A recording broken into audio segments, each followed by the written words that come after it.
तो स्टूडेंट्स इस वीडियो में हम डिस्कस करने वाले हैं एक इम्पॉर्टेंट टॉपिक जो मनी एंड क्रेडिट चैप्टर से रिलेटेड है, functioning of self help group.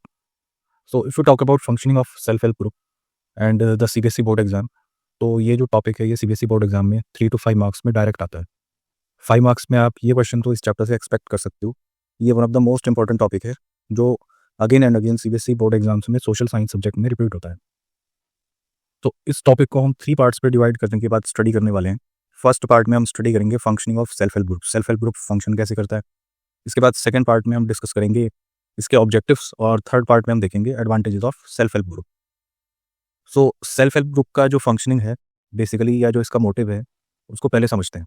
तो सेल्फ हेल्प ग्रुप का मोटिव ये होता है कि those people who are very poor और those who are under the category of BPL, अब ऐसे गरीब लोग जो किसी रिलेटिव या फैमिली या बैंक या दूसरी कोऑपरेटिव सोसाइटीज़ के पास जाकर अपने लिए कुछ फाइनेंशियल हेल्प नहीं ले सकते, यानी वो इतने कैपेबल नहीं है कि वो कोलेटरल्स प्रोवाइड करके या जो भी क्रेडिट कंडीशंस हैं उनको फुलफिल करने के बाद अपने लिए कुछ लोन अमाउंट ले सकें, बोरो कर सकें। So in that case there is an interesting system which was developed in our country, जो कि हमारी कंट्री में डेवलप हुआ है, जिसको हम कहते हैं सेल्फ हेल्प ग्रुप्स। तो सेल्फ हेल्प ग्रुप में बेसिकली 15 to 20 मेंबर्स होते हैं, और ये जो 15 to 20 मेंबर्स हैं ये रेगुलरली मिलते हैं और कुछ अमाउंट ऑफ मनी सेव करते हैं। ठीक है, अब सेल्फ हेल्प ग्रुप में ये सभी मेंबर्स रिस्पॉन्सिबल होते हैं इस ग्रुप की फंक्शनिंग के लिए। इस ग्रुप में जो भी मेंबर्स हैं उनको एक small amount of loan provide किया जा सकता है। Clear, if a member requires a small amount of loan तो उसको एक small amount of loan provide कर सकते हैं। इसमें इंटरेस्ट रेट्स बहुत ही लो होते हैं, मिनिमम होते हैं, और किसी भी कोलेटरल की रिक्वायरमेंट नहीं होती, लगभग नेग्लिजिबल कोलेटरल की रिक्वायरमेंट होती है। एंड यहाँ पर जो सेविंग्स है वो डिपेंड करता है कि मेंबर्स की कैपेबिलिटी क्या है, मेंबर्स कितना अमाउंट ऑफ मनी अपने ग्रुप में प्रोवाइड कर सकते हैं सेविंग के लिए। बट इसमें ये सिंपल सा सिस्टम है कि कोई लिमिट नहीं है सेविंग की, कि कोई भी मेंबर जितनी उसकी कैपेसिटी है उसके अकॉर्डिंग वो सेव कर सकता है। अब ये ग्रुप अगर रेगुलरली मनी सेव करता है और प्रॉपर्ली फंक्शन करता है तो ये एलिजिबल हो जाते हैं to take loan from a bank. तो ये लोन बैंक से ले सकते हैं जब ये एलिजिबल हो जाते हैं रेगुलर सेविंग्स के बाद। Now this is the first part which is functioning of self help group. इसमें हमने सेल्फ हेल्प ग्रुप की फंक्शन के बारे में समझा। Now let us talk about the objectives of self help group. Self help group बनाने का मकसद क्या है, ऑब्जेक्टिव्स क्या होते हैं।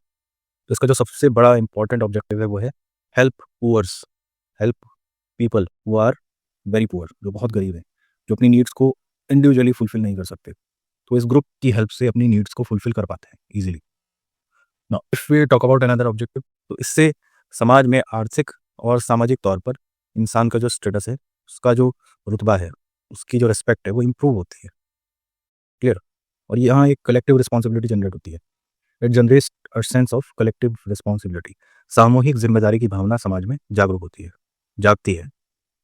Next, one of the most important objective of this self help group is women empowerment. तो इससे महिला सशक्तिकरण में बहुत मदद मिली है, specially in village areas. So these were the objectives of self help group. Now let us discuss the advantages of self help group. सो सबसे पहला जो एडवांटेज है इसका, ये लैक ऑफ कोलेटरल की जो प्रॉब्लम है उसे सॉल्व कर देता है। जो सबसे बड़ी प्रॉब्लम है किसी भी क्रेडिट कंडीशन में कि आपको कोलेटरल सबमिट करना होता है बैंक या कोऑपरेटिव सोसाइटी या दूसरे फॉर्मल सेक्टर्स में, इसकी प्रॉब्लम को ये सॉल्व करता है completely. It create mutual development opportunities. ये साथ में मिलकर लोगों को एक साथ आगे बढ़ने में मदद करता है और एक अपॉर्चुनिटी क्रिएट करता है जिससे लोग एक साथ मिलकर आगे बढ़ सकते हैं, यानी पूरे ग्रुप का डेवलपमेंट पॉसिबल है, सभी मेंबर्स का डेवलपमेंट एक साथ पॉसिबल है। इससे डेब्ट ट्रैप का जो चांस है, डेब्ट ट्रैप यानी कर्ज के जाल में फंसने का जो कंडीशन है, जो जनरली इनफॉर्मल सेक्टर्स में होता है, वो एलिमिनेट हो जाता है, वो पूरी तरह से रिमूव हो जाता है। No limitations on loan amount. तो if you talk about formal sector, तो फॉर्मल सेक्टर में एक लोन अमाउंट की कंडीशंस होती हैं कि आप कितना लोन बोरो कर सकते हैं, but in case of self help group there is no limitation on loan amount. और जो एक इंपॉर्टेंट पार्ट है इसका, ये म्यूचुअल हेल्प प्रमोट करता है, साथ में लोगों को एक दूसरे की मदद करता है, हेल्प करता है एक दूसरे के साथ जुड़ने में। So these were the 3 important points जिनमें हमने डिस्कस किया कि सेल्फ हेल्प ग्रुप की फंक्शनिंग क्या होती है, सेल्फ हेल्प ग्रुप के ऑब्जेक्टिव्स क्या होते हैं और इसकी एडवांटेजेस क्या होती हैं।